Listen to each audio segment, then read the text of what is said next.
अंबाला मंडल के आयुक्त संजीव वर्मा ने कहा कि कुरुक्षेत्र के ब्रह्म सरोवर पर 6 दिन में 130 वॉलंटियर प्रदेश में आने वाली आपदा से निपटने के लिए तैयार किए जा रहे हैं, जो पूरे प्रदेश में बाढ़ की स्थिति में बचाव व मदद के लिए हमेशा तैयार रहेंगे। हरियाणा प्रदेश को विश्व भर में खेलों के माध्यम से पहचान मिली है। यहाँ के युवा गाँव के तालाबों से तैराकी सीख कर मेडल लाते रहे हैं।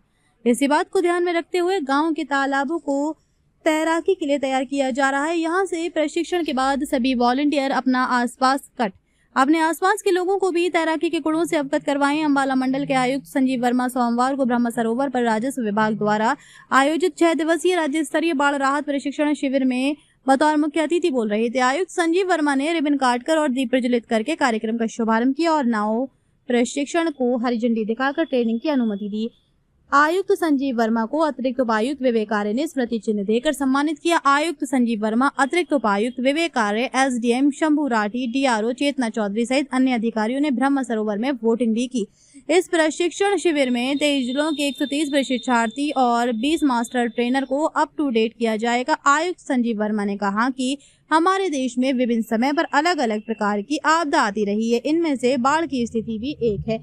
इस बाढ़ की स्थिति का समय निश्चित नहीं होता है। सरकार और प्रशासन द्वारा ऐसी आपदाओं से निपटने के लिए समय समय पर तैयारियों का किया जाता है, जिससे जिला प्रशासन की तैयारी अच्छी होती है। वहां पर जान माल की हानि को काफी हद तक रोका जाना संभव रहा है।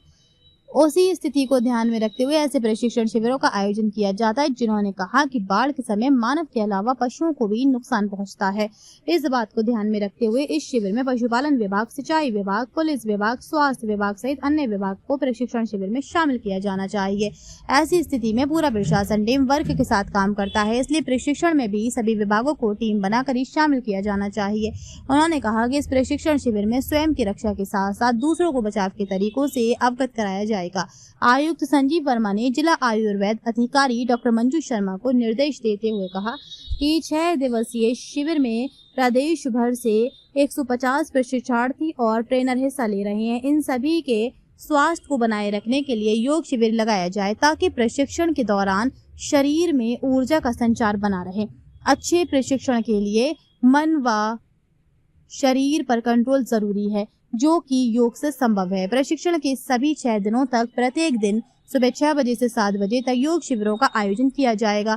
अतिरिक्त उपायुक्त विवेक आर्य ने कहा कि ऐसे शिविरों का धरातल पर बहुत ही फायदा होता है। यहाँ पर 6 दिन का प्रशिक्षण पूरा करने के बाद अपने अपने जिला के उपायुक्त, अतिरिक्त उपायुक्त, उपमंडल अधिकारियों और अन्य अधिकारियों को अपने कौशल की जानकारी दें। इससे जरूरत पड़ने पर आपकी सेवाओं का प्रयोग किया जा सकेगा। उन्होंने कहा कि यहाँ से प्रशिक्षण पूरा करने वाले प्रत्येक प्रशिक्षणार्थी अपने अपने गांव, शहर व जिला में अन्य लोगों को भी इस प्रशिक्षण की बारीकियों से अवगत करवाएं। जिला राजस्व अधिकारी चेतना चौधरी ने कहा कि इस शिविर में तैराकी, रोइंग, चप्पू नाव, रेड क्रॉस प्रशिक्षण के नॉलेज का प्रशिक्षण दिया जाएगा। इसके बाद विभिन्न प्रकार की प्रतियोगिताओं का भी आयोजन किया जाएगा।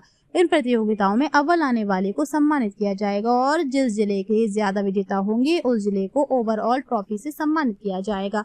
उन्होंने कहा कि 6 दिन के प्रशिक्षण के अलावा रहने, खाने, पीने, ठहरने सहित अन्य प्रकार के पुख्ता प्रबंध किए हुए हैं।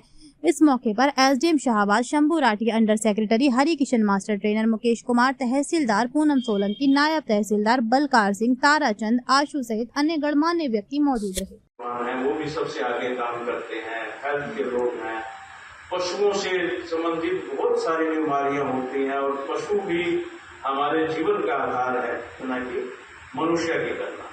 तो उनसे मैं आग्रह करूंगा कि जितने भी तमाम डिपार्टमेंट हैं उनको भी इस ट्रेनिंग का हिस्सा बनाया जाए, उनको भी इसमें शामिल किया जाए। जैसा कि आपके जो चीफ ट्रेनर हैं उन्होंने बताया कि अभी आप ये जो फेज है आपका, ये स्टैंडिंग वाटर में करते हो, उसके बाद फिर इन्होंने बताया कि हथनी कुंड भी जाएंगे, 2-3 जगह और जाते हैं जहां ये चलते हुए बहाव में भी ट्रेनिंग करते हैं कि अगर फ्लड का बहाव बहुत ज्यादा हो, फ्लड बहुत ज्यादा स्पीड से आए, तो किस तरीके से आपने स्वयं को भी बचाना है और यहाँ के जो नागरिक हैं उनकी भी रक्षा करनी है। तो ये बहुत ही एक महत्वपूर्ण जो हिस्सा है ट्रेनिंग का, और ये बहुत ही पुण्य का कार्य भी है। और इसमें कोई भी ट्रेनिंग लेने से पहले जब तक आप सही तरीके से ट्रेंड नहीं हो सकते, जब तक आपका अपने शरीर पर और अपने मन पर बराबर का कंट्रोल ना हो, तो इसके लिए कम कर सकते हैं। हमने भी 2023 में हमारी तैयारी थी, तो जो आप लोगों की मदद से, आप लोगों के सहयोग से, आप लोगों के जज्बे की वजह से, तो हमने उस पे बहुत सारा कंट्रोल किया और हमने कोशिश की कि किसी की भी जान की कोई भी गंवानी ना पड़े पानी की वजह से।